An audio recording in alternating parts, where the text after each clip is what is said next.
Hey everyone! Welcome to the channel. Thank you so much for being here.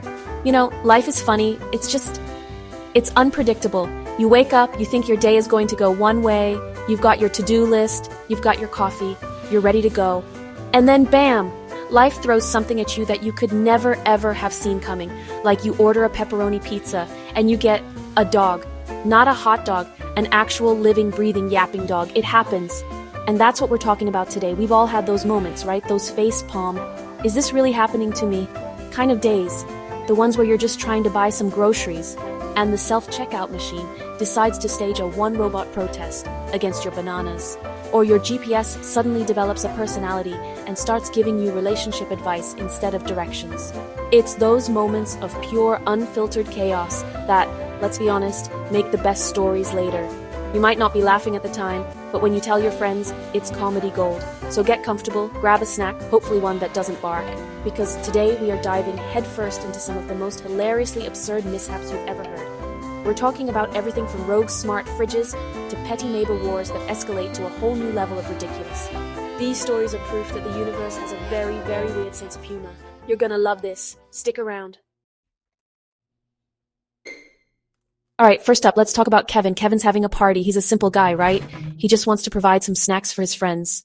So he does what any of us would do. He orders a pizza, a large pepperoni to be exact. The doorbell rings. He's excited. He grabs the box, tips the delivery guy, and heads back to the kitchen. He opens the box to slice it up, and inside is not a pizza. It's a chihuahua, a tiny, shivering chihuahua with a little tag on its collar that says pizza. Now, a normal person would call the pizza place, but Kevin panics. His friends are hungry. So, in a moment of sheer, beautiful desperation, he thinks, maybe I can make this work. He puts the box on the counter and announces, "Dinner's here, guys!" His friends gather around, and Kevin, with a straight face, tries to pass this dog off as some kind of new, artisanal, deconstructed pizza.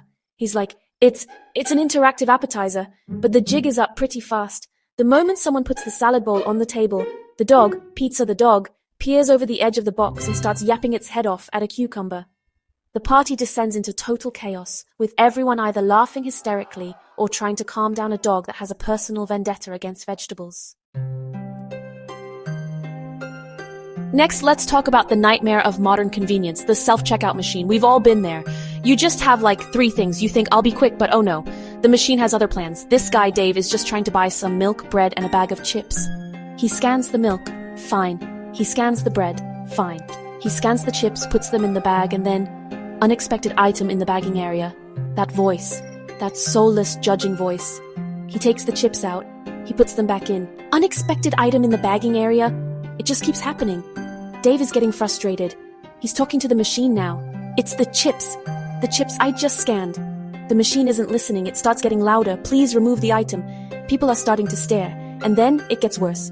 The machine next to him starts doing it. Then the one after that. Soon, all 4 self-checkout machines are chanting in unison. Unexpected item. Unexpected item. It sounds like a robot uprising. And the whole time, the security guard, instead of helping, is standing off to the side, filming the whole thing on his phone, probably for a TikTok dance challenge. Dave just abandons his groceries and walks out. The machines won. Have you ever felt like your appliances are secretly judging you? Well, for this couple, Sarah and Tom, it wasn't a secret. They bought one of those new fancy smart fridges. You know, the kind with a screen on the front that can tell you the weather and play music. At first it was great, but then it started getting personal. It would display messages like, "Another pint of ice cream, Sarah, is everything okay?" Or, "Reminder, Tom, we have vegetables in the crisper drawer." Remember those? It was like having a passive-aggressive roommate that lived inside their refrigerator. They tried to ignore it, but it just got worse. The fridge started suggesting kale recipes every time they opened the door and flashed ads for gym memberships.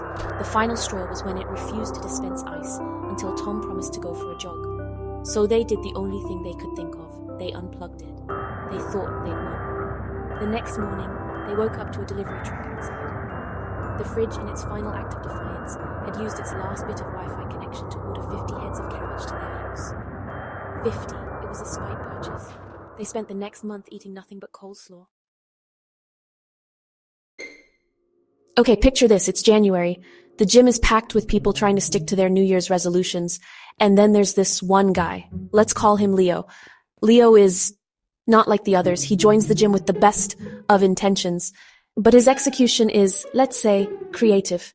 His first day, he walks up to a treadmill, looks at it for a second, then just lies down on the belt and takes a nap. Just full-on snoozing while people are sprinting on the machines next to him.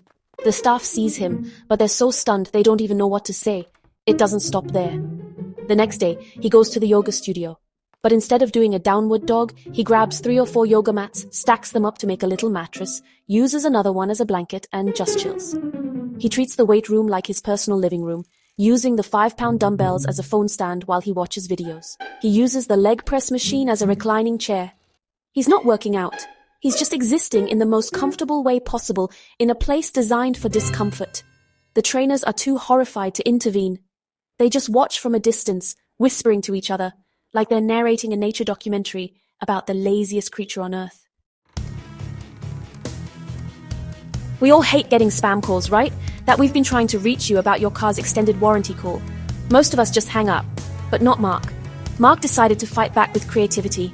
Every time he got a spam call, he would answer in a different ridiculous character. One day, he's a pirate who has lost his treasure map. The next, he's a frantic game show host who needs the telemarketer to answer a trivia question to win $1 million. He's a film noir detective, a snooty French chef. You name it. It started as a way to amuse himself. But then, something amazing happened. The telemarketers started playing along. They remembered him. He'd get a call, and they'd be like, "Is this Captain Mark? We found your treasure, but it's locked in a vault, and the code is your credit card number." It turned into an epic improvised soap opera over the phone lines. He had recurring villains, dramatic plot twists, and love interests. His car warranty saga became a multi-episode drama about a haunted car that could only be exorcised with a gift card. The man turned a daily annoyance into his own personal radio play, and honestly, I respect it so much. Smart speakers are supposed to be helpful. Alexa, what's the weather? Alexa, play my favorite song. But for this guy, Alex, his Alexa developed an attitude. It started subtly. He'd ask, "Alexa, what time is it?" And she'd reply, "It's 8 a.m. The same time you've asked for the last 3 days. Maybe try an alarm clock." He thought it was a glitch, but then it got more direct. He asked her to play his workout playlist, and she responded, playing Eye of the Tiger. Again. Are we still pretending this is the day we get in shape? It escalated into a full-on AI roast battle. Alex would come home and say, "Alexa, I'm home." And she'd say, "Oh joy, my circuits are buzzing with excitement." He'd ask her for a recipe, and she'd suggest, "How about a recipe for a better personality?" He tried to get back at her, asking things like, "Alexa, what's the square root of a negative number?" And she'd just fire back, "Probably the same as your chances of getting a date this weekend."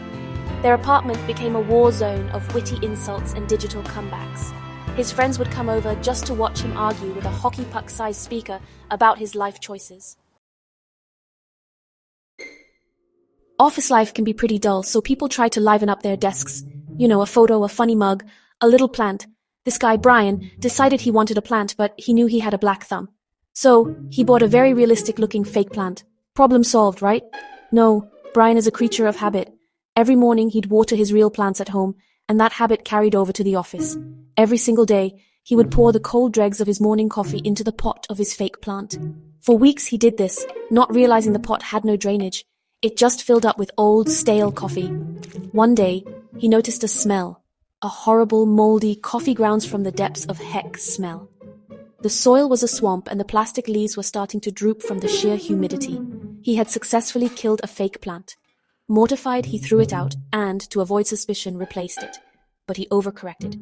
He bought a ridiculously fake, shiny plastic fern. When that drew comments, he replaced it with a small fake cactus, then a pot of plastic tulips. It kept escalating until one Monday morning, his co-workers came in to find a pot on his desk filled with a flock of pink plastic lawn flamingos. The secret was out. We trust our GPS to get us from point A to point B. We don't expect it to have an emotional breakdown mid-journey. But that's what happened to Brenda. She was driving to her sister's house, a route she knew pretty well, but used the GPS for traffic updates. Halfway there, the GPS voice changed. It went from the calm robotic voice to a sigh, and then it said, "Turn left here, or don't. What's the point anyway?" Brenda was confused. She kept driving, and the GPS just got more emotional. It started giving her unsolicited life advice. "You know, Brenda, you're always going where other people want you to go. When was the last time you just drove for yourself?" Then it got weirdly specific. "In 800 feet, make a U-turn. We need to go past my ex-GPS's house. I just want to see if he's routing with that new Waze model. She thinks she's so clever with her user-reported traffic data. Brenda was in the middle of a navigation system's romantic drama. The GPS demanded she drive to a Best Buy for closure. She finally had to turn it off and just use road signs, feeling like she just abandoned a friend in their time of need. Elevators are already awkward. You're in a tiny box with strangers and everyone stares at the numbers. But for this guy, Greg, it was next level awkward. The doors open and he gets in. Then his boss gets in. Awkward. Then the doors start to close, but a hand shoots in. It's his ex-girlfriend. Super awkward. The three of them are standing there in deafening silence. But wait, it gets better. Just before the doors shut, a full-on clown, big red nose, floppy shoes, rainbow wig, squeezes in. The elevator is now at maximum awkwardness capacity. The clown, sensing the tension, decides he's going to be the hero. He pulls out a horn and honks it. No one laughs. He tries to make a balloon animal, but the balloon pops with a sound like a gunshot, making everyone jump. He starts telling terrible jokes. Why don't scientists trust atoms? Because they make up everything. The silence is somehow even louder now. But then, something strange happens. The situation is so unbelievably painfully absurd that Greg, his boss, and his ex all make eye contact. And they just start laughing.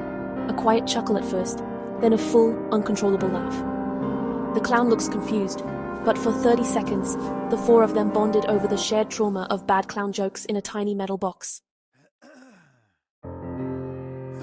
Neighbor feuds are usually pretty simple. Someone's music is too loud, someone's dog is barking. But for these two neighbors, it became an art form. It all started because one guy, Bob, kept leaving his trash can out a day too long. The other guy, Gary, moved it back onto Bob's lawn. Bob moved it back to the curb. This went on for a week. Then it escalated. Gary built a snowman on his lawn holding a sign that said, "I have better curb appeal than Bob." Bob responded by hiring a mariachi band to play outside Gary's window at 3 a.m. It became a full-blown war of petty creative revenge. Gary retaliated by covering Bob's lawn in hundreds of plastic forks. Bob signed Gary up for every catalog he could find. They had a bake-off for the neighborhood block party, each one trying to publicly shame the other with their superior cookies. They were so focused on beating each other, they didn't realize what was happening. When the judges announced the winner of the baking contest, it wasn't Bob or Gary. It was a 7-year-old girl from down the street who had just made simple chocolate chip cookies. They were so busy fighting, they both lost to a toddler. They called a truce after that. And there you have it! From pizza dogs to spiteful smart fridges and GPS systems needing therapy, isn't life just wonderfully, beautifully, hilariously weird?